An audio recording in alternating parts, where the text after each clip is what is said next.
Thank you very much, Madam Chair. I generally find the best ideas in life come from pubs, so it's no particular surprise that Michael Westwood is indeed a publican. And representing Clacton, we were third on the highest number of people to sign this petition. But I don't think the 8,000 people in Clacton that signed this did so just to get a fresh general election, because they knew that wouldn't happen. What they were actually expressing was a sense of utter disenchantment with the entire political system. And this debate can be used as a game of ping-pong this afternoon between the two political parties that have dominated British politics since the end of the First World War. But actually something bigger is going on out there. Have a look at the turnout. The second lowest turnout ever in a general election, despite the introduction of mass postal voting. Have a think about the fact that the Labour Party got a third of the vote and two-thirds of the seats. For every Labour MP, there are 34,000 votes. For every Reform MP, 820,000 votes.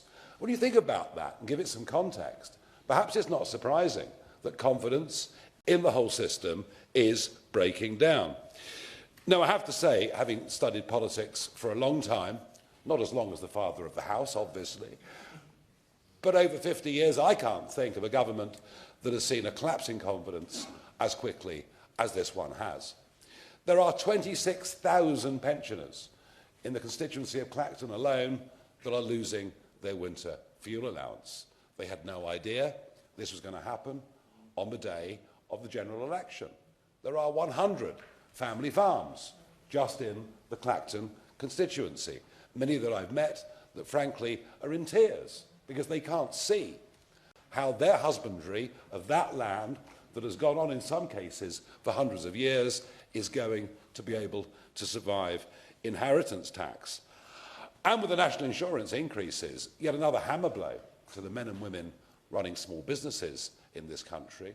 They had not expected this. They were promised it wouldn't happen in the run-up to the general election. And we find that even now affects GP surgeries in the constituency and hospices close to it. So perhaps you can see why people are upset. They feel things are being done to them they didn't have realistic expectations of. But the broader problem, I think, is the economy as a whole. The economy works on confidence. People borrow money, lend money according to confidence in each other.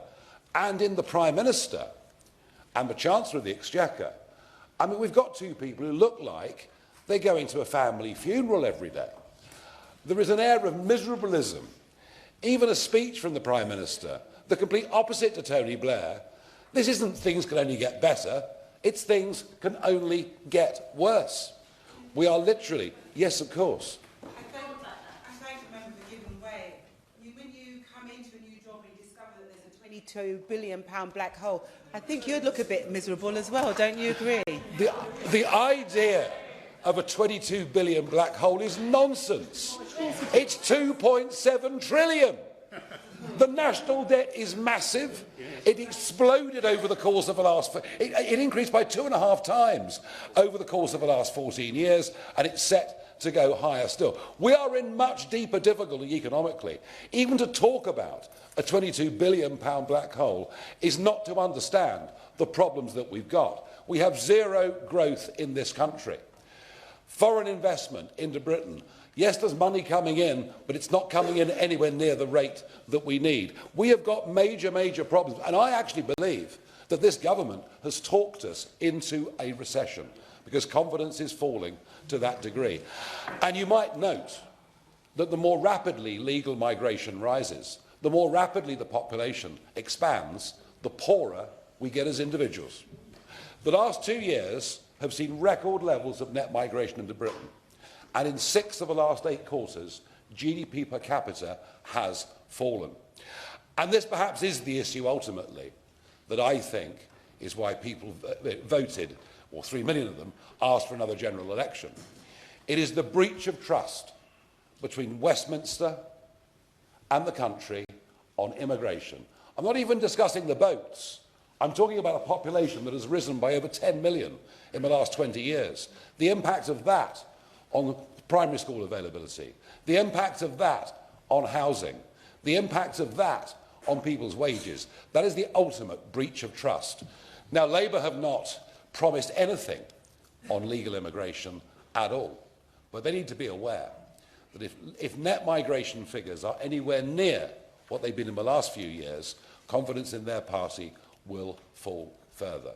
I think the whole system is in need of absolute fundamental change, and I suspect that what this is just a symptom, frankly, is a symptom of a much bigger cry for a different kind of politics in the United Kingdom.